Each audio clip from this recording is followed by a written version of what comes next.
হাদিরা আসলে মারছে কে? হাদির হত্যাকাণ্ডের পিছনে ডিজিএফআই আছে, এটা আমার শক্ত অনুমান। প্রত্যেকটা জায়গায় ডিজিএফআই এর সিগনেচার বর্তমান। কেন কইছি?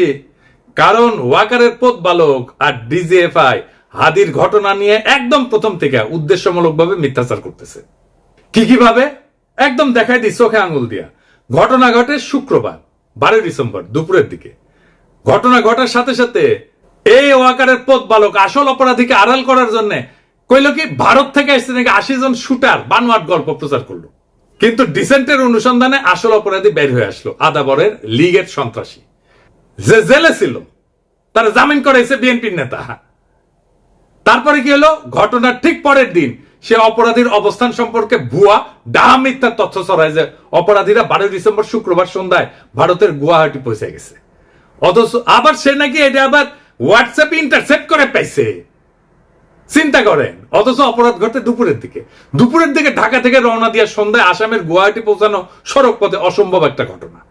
এছাড়া ঘাতক ফয়সালের বাবা মা আদালতে তাদের স্বীকারোক্তিতে বলছে ঘাতক সেই শুক্রবার রাতে ঢাকার আগারগাঁওয়ে তার বোনের বাসায় ছিল। অর্থাৎ ঘাতকেরা যখন ঢাকায় তাদের বোনের বাসায়, সেই সময় ওয়াকারের প্রতিপালক গুজব রটাইতেছে যে তারা ভারতে চলে গেছে। চিন্তা করেন, তাদের সন্ধান করে লাভ নাই। বেরিয়ে এলো ওসমান হাদি হত্যার চাঞ্চল্যকর তথ্য। ইনকলাব মঞ্চের মুখপাত্র এবং জুলাই গণঅভ্যুত্থানের সম্মুখ সারির যোদ্ধা শরীফ ওসমান হাদি হত্যার মাস্টারমাইন্ডের নাম সামনে এসেছে। হত্যার নেপথ্যের ঢাকা কেরানীগঞ্জ উপজেলার সাবেক চেয়ারম্যান শাহিন আহমেদ ওরফে শাহিন চেয়ারম্যানের নাম উঠে এসেছে।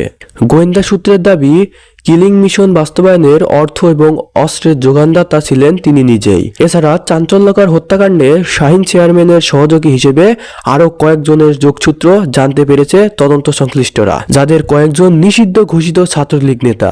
যুগান্তরকে এমন তথ্য নিশ্চিত করেছে গোয়েন্দা সংশ্লিষ্ট দায়িত্বশীল একটি সূত্র জানায়, শাহিন চেয়ারম্যান ছাড়াও হত্যাকাণ্ডের সঙ্গে জড়িত সন্দেহ গোপালগঞ্জ জেলার ছাত্রলীগের সাবেক সভাপতি আব্দুল হামিদকে হন্যে হয়ে খুঁজছে পুলিশ।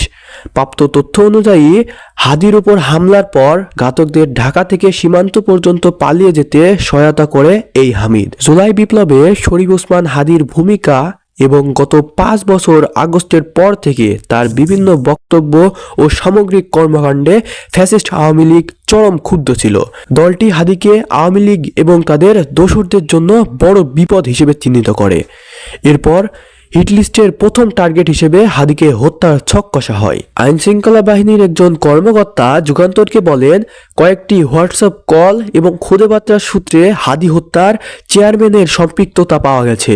ঘটনার আগে পরে কিলারদের সঙ্গে পলাতক ছাত্রলীগ নেতার হামিদের একাধিক যোগাযোগ করার প্রমাণও মিলেছে। এছাড়া ভারতের পলাতক থাকা আরও কয়েকটি গ্রুপ অ্যাপস ব্যবহার করে ঢাকায় সদস্যদের সঙ্গে কাজ সমন্বয় করেছে, যাদের অনেকে এখন আইনশৃঙ্খলা বাহিনীর নজরদারির মধ্যে চলে এসেছে।